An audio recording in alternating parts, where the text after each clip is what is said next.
खम्मा गणी। नमस्कार दोस्तों, मैं हूँ समृद्धि और आ गई हूँ आज नई अनोखी प्रेम कहानी के नए भाग के साथ। तो देरी ना करते हुए चलिए बढ़ते हैं आज नई अनोखी प्रेम कहानी के भाग 13 की ओर। लॉन में वहाँ दूल्हा दुल्हन के लिए बैठने की जगह थी और उसके बीच एक सफेद पर्दा था जिससे दोनों एक दूसरे का चेहरा ना देख सके। अविराज एक तरफ बैठा था और उसने सिर्फ एक धोती पहनी हुई थी और गर्दन में तौलिया। रिश्तेदारों की लड़कियों की नजर तो उस पर हटी नहीं रही थी। तभी आशना आती है। उसने येलो कलर की लहंगा चोली पहनी थी। मेकअप के बिना भी वो बहुत प्यारी और क्यूट लग रही थी।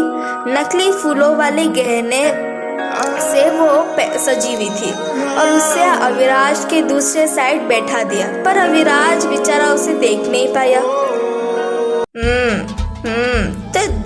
तो दूल्हे दुल्हन आ गए, तो हल्दी की रस्म शुरू करें?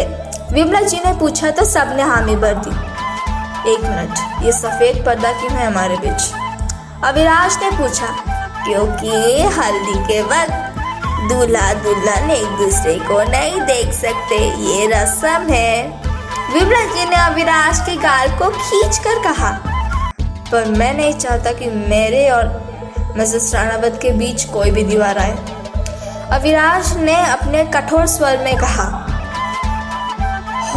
हाशु बेटा, तुमने तो मेरे बेटे को शादी से पहले ही इतना रोमांटिक कर दिया और इतना फिल्मी बना दिया। हाय रे, मेरा प्यारा लाडला बेटा रोमांटिक बेटा हो गया है। सॉरी, रोमांटिक पति होने वाला है। भावना जी ने अविनाश को सताते हुए कहा तो सब हंसने लगे। तो मेरे प्यारे भैया, अब मैं और कृधा दी आपको तो ऐसे आसानी से हल्दी ना लगाएंगे, क्यों कृधा दी? प्रीशा ने शैतानी तरीके से कहा और फिर कृधा दोनों ने मिलकर अविराज के मुंह पर हल्दी थोप दिया, या फिर कहे तो सीधा हल्दी से होली खेल लिया। सही कहता है स्वयं, तुम दोनों हो शैतान की नानी, अविराज ने चिढ़कर कहा। हाँ, मैं तो हमेशा सही कहता हूँ, स्वयं ने एक्साइटेड होकर कहा। अब भाई आपका तो हो गया, अब बारी आई मेरी होने वाली भाभी, अरे मेरी प्यारी सी क्यूट सी आशु बेबी की। किधर ये कहकर पीशा के साथ उसके हाथ और पैर में हल्दी लगा लेती है और दोनों ने आशना को पूरा का पूरा पीला बना दिया था। और ऐसे ही सबने एक एक करके उन दोनों को हल्दी लगाई। अरे भाई, मेरे बेटे की शादी है तो नाच गाना हो जाए, अविराज जी ने कहा। तो सब लोग जोश में आ गए एकदम और गाना बजने लगा।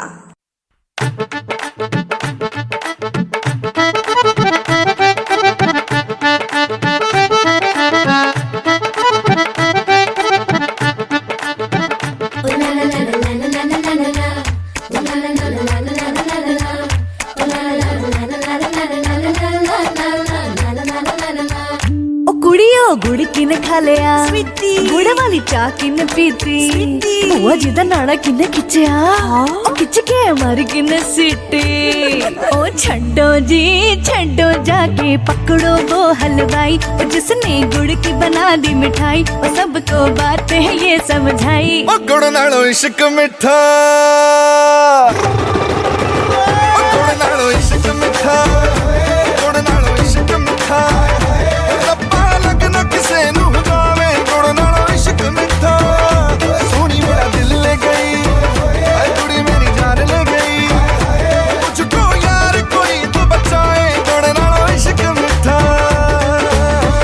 चकोरा शगना दा जोड़ा बज दिया ने शहनाइया जी, रंग रंगीली मेहंदी लाके पर पर जान कलाइया जी, डोली लेके आया ढोलना गुड़ नालो। आए फोटो तेरी खिच खिच रखदा नी, मारे गए इशारा तेरी अख दा नी। फोटो तेरी खिच खिच रखदा नी, मारे गए इशारा मेरा तेरी अख दा नी। सुन वे मुंडिया दूर ही रह, तेरा चेहरा मैनू जचदा नहीं, पीछे पीछे क्यों है घूमता। ओ गुड़ ना लो, गुड़ ना लो, गुड़ नालों इश्क मिठा, गुड़ नालों इश्क मिठा, रब्बा लगना किसे नू जावे, गुड़ नालों इश्क मिठा। सोनी मेरा दिल ले गई, कुड़ी मेरी जान ले गई, मुझको यार कोई तो बचाए, गुड़ नालों इश्क मिठा।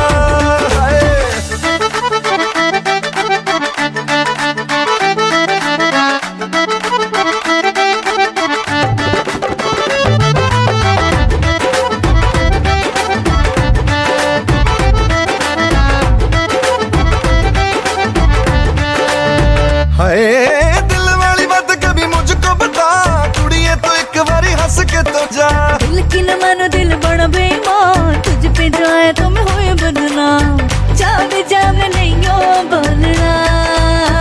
ओ गुड़ ना लो, गुड़ ना लो, गुड़ नालों इश्क मिठा, आए गुड़ नालों इश्क मिठा, रब्बा लगना किसे नू जावे, गुड़ नालों इश्क मिठा। सोनी मेरा दिल ले गई, हाय कुड़ी मेरी जान ले गई, मुझको यार कोई तो बचाए, गुड़ नालों इश्क मिठा।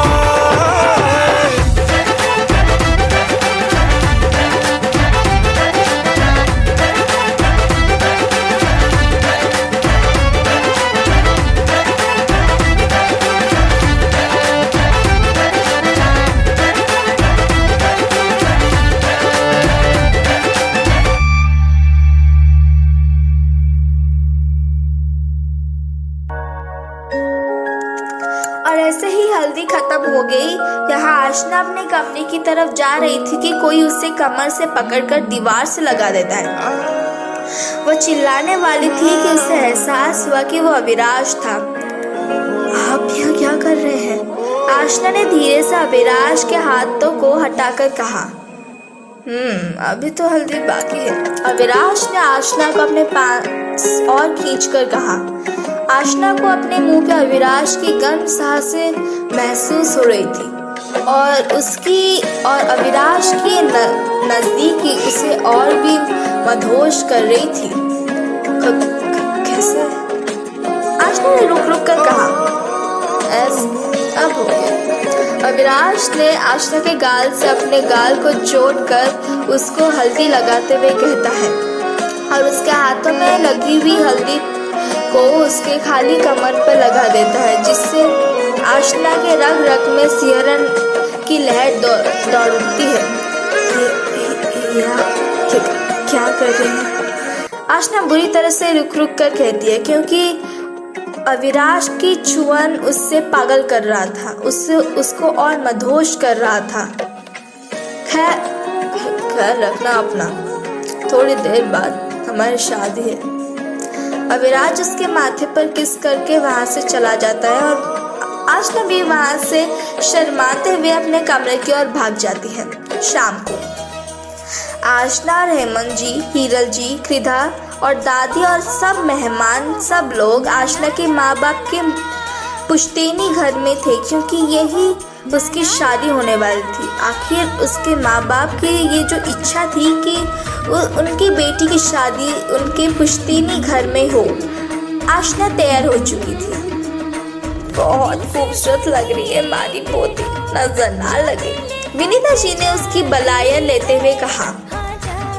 मेरी आशु बेबी, वर्ल्ड्स बेस्ट दुल्हन। कृधा उसको हक करके कहती है। फिर उनको ढोल बजने की आवाज सुनाई दी। लो मेरे भाई आ गए बाराती लेकर। कृधा मुस्कुराते हुए कहने लगी। ओ दामाद जी आ गए, तो एक काम करते हैं कृधा बेटा, ये रस्म है कि जब दूल्हा बारात लेकर आता है तो दुल्हन उसको छान के देखती है, पर जब दूल्हा उसे देखने वाला होगा तो दुल्हन को खींच लिया जाता है। विनीता जी ने उसको मुस्कुराते हुए कहा। तो ये बात है क्या? चलो शुभ काम में देरी कैसी। कृदा ये कहकर विनीता जी के साथ आशना को खिड़की के पास ले जाती है और जब आशना अविराज उसको देखने के लिए मुड़ता है तो विनीता जी और कृदा आशना को पीछे खींच लेती है। यहाँ आशना अविराज जब देखता है कि वो आशना को देख नहीं पाया तो उसे गुस्सा आने लगता है। अधिराज जी देखते हैं कि उनके बेटी का मुंह गुस्से के मारे लाल हो चुका था। बेटा, ये लोग तुम्हें तुम्हारी दुल्हन को इतनी आसानी से दिखा देंगे ये तो पॉसिबल नहीं है। जानते हो, भावना जी को भी देखने के लिए मुझे बहुत मशक्कत करनी पड़ी थी, पर क्या करें। अब देखो, शादी के बाद बीवी का गुलाम होकर जीना पड़ रहा है हमको। अधिराज जी ने रूनी सूरत और मुंह बनाकर कहा, ठीक कहा भाई, क्या करें, प्यार और शादी बाप को भी कथा बना देता है। आलोक जी ने भी दुखी होकर कहा, अच्छा तो आप कब से बीवी के गुलाम हो गए? भावना जी ने गुस्से में कहा। उनकी नाक गुस्से में लाल हो चुकी थी। और तो आप क्या कह रहा था? विमला जी ने आलोक जी के कान को मोड़कर कहा, भावना जी, मैं आपको नहीं कह रहा था, मैं तो और लोगों की बातें कर रहा था। अधिराज जी ने थोड़ा घबरा कर कहा और ऐसा ही मस्ती मजाक में वो लोग पहुंच चुके थे। विनीता जी दूल्हे और बाराती की आरती उतारती है। अब राणा सा या फिर कहे तो दामाद जी अपनी नाक आगे कीजिए, विनीता जी ने कहा। पर क्यों? अविराज ने पूछा। बेटा, ये रस्म है कि दुल्हन की माँ दूल्हे का नाक खिंचाई करती है, पर दुल्हन और फिर दूल्हा अंदर आता है, पर उसकी माँ नहीं है, तो मैं ये रस्म कर रही हूँ, विनीता जी ने मुस्कुराते हुए कहा। और अगर ये रस्म पूरा नहीं किया तो भाभी माँ को तो देख पाना मुश्किल है रे बाबा। राघव ने जैसे ही कहा तो अविराज ने अपनी नाक बढ़ा दिया और विनीता जी ने उसे थोड़ा खींच लिया और सबका स्वागत किया। अब अविराज को मंडप में बिठा दिया गया और पंडित जी मंत्र पढ़ना शुरू कर देते हैं, पर अविराज की आंखें सिर्फ एक ही इंसान को ढूंढ रही थी। अब कन्या को बुलाया जाए, पंडित जी ने कहा तो कृदा और विनीता जी आशना को लेकर आए और अविराज ने उसे जैसे ही देखा तो उसकी खूबसूरती में खोता चला गया। अभी ओ मेरे भाई, मुंह बंद कर ले वरना मक्खी घुस जाएगी, सूरज ने कहा तो अविराज उसे घूरने लगा। आप इतनी खूबसूरत दिख रही है कि आपसे मेरी नजर ही नहीं हट रही। अविराज ने आशना की हाथों को अपने हाथों में लेते हुए कहा तो आशना शर्माने लगी। अब वर और वधू एक दूसरे को वरमाला पहनाए, पंडित जी ने कहा और आशना वरमाला पहनाने वाली थी कि राघव और रॉबर्ट ने अविराज को उठा लिया। अरे ऐसे कैसे भाभी माँ, थोड़ा मेहनत कीजिए, राघव ने कहा। अच्छा ऐसी बात है तो ठीक है। स्वयं ये कहकर आशना को उठा देता है। ये गलत थिंग है, सो आई एम सॉरी, आपने नकल उतारी है। रॉबर्ट ने भी टूटी फूटी इंग्लिश और हिंदी में कहा तो सब लोग हंसने लगे और वो अविराज के भाई जैसा था, पर अविराज ने कभी ये चीज उसको जताया नहीं था। फिर थोड़ी मस्ती मजाक के बाद वो दोनों एक दूसरे को वरमाला पहनाने की रस्म पूरा करते हैं। फिर सब रस्में होती है और फिर आता है गठबंधन की रस्म की बारी। लो, ऐसा गठबंधन मानता है कि जन्मों जन्मांतर आपका ये गठबंधन नहीं टूटने वाला। अब बोलो भाई, क्या दोगे मुझे? कृदा कहती, तुम जो मांगना चाहो। अविराज ने कहा, आप सिर्फ मेरी दोस्त को खुश रखना। कृदा ने ये कहा तो सब मुस्कुरा दिए। मैं आपके दोस्त को अपने रानी जैसा रखूंगा, उसको हमेशा खुश रखूंगा। और अविराज ने कहकर उसको उसके मनपसंद रॉयल एनफील्ड का नया मॉडल गिफ्ट दिया, जिससे वो बहुत खुश हुई। फिर आई कन्यादान की बारी। विनीता जी ये करते वक्त बहुत इमोशनल हो गई, पर खुद को संभाला और फिर कन्यादान किया और उन्होंने अपने आंसुओं को रोककर कहा, बेटा मैं अपनी अनमोल हीरे जैसे पोते को आपके हाथ में दे रही। उसके आंखों में एक भी आंसू ना आए। बिल्कुल हीरा है मेरी पोती। विनीता जी ने इमोशनल होके कहा। तो अविनाश ने हामी भर दी और ये वादा किया कि वो आशना को अब रानी जैसा रखेगा। और फिर दोनों ने अग्नि को साक्षी मानकर 7 फेरे लिए, जो कि भारतीय संस्कृति और शादी का सबसे ज़रूरी और अहम पवित्र रस्म था। और 7 फेरे का मतलब तो आप लोग जानते हैं कि 7 जन्मों तक अब दोनों ने अपना हाथ थाम लिया है और साथ भी थाम लिया है। अपर वधू को मंगलसूत्र पहनाए और उसके भाग में सिंदूर भरे। पंडित जी ने कहा। तो अविनाश ने जैसे ही आशना को मंगलसूत्र पहनाया तो आशना को एक सिहरन महसूस हुई। और जब अविनाश ने उसके मांग में सिंदूर भरा तो आशना की आंखें बंद हो गई और एक आंसू लुढ़क गए और उसके नाक में थोड़ी सिंदूर गिर गई और उसे एहसास हुआ कि वो अब मिस आशना आहूजा नहीं बल्कि मिसेस आशना अविनाश राणावत हो चुकी थी। अब आप दोनों पति पत्नी हुए और कहा जाता है कि वधू के नाक पे अगर सिंदूर गिरे तो उसका मन उसे बहुत प्यार करेगा। सुखी रहो दोनों।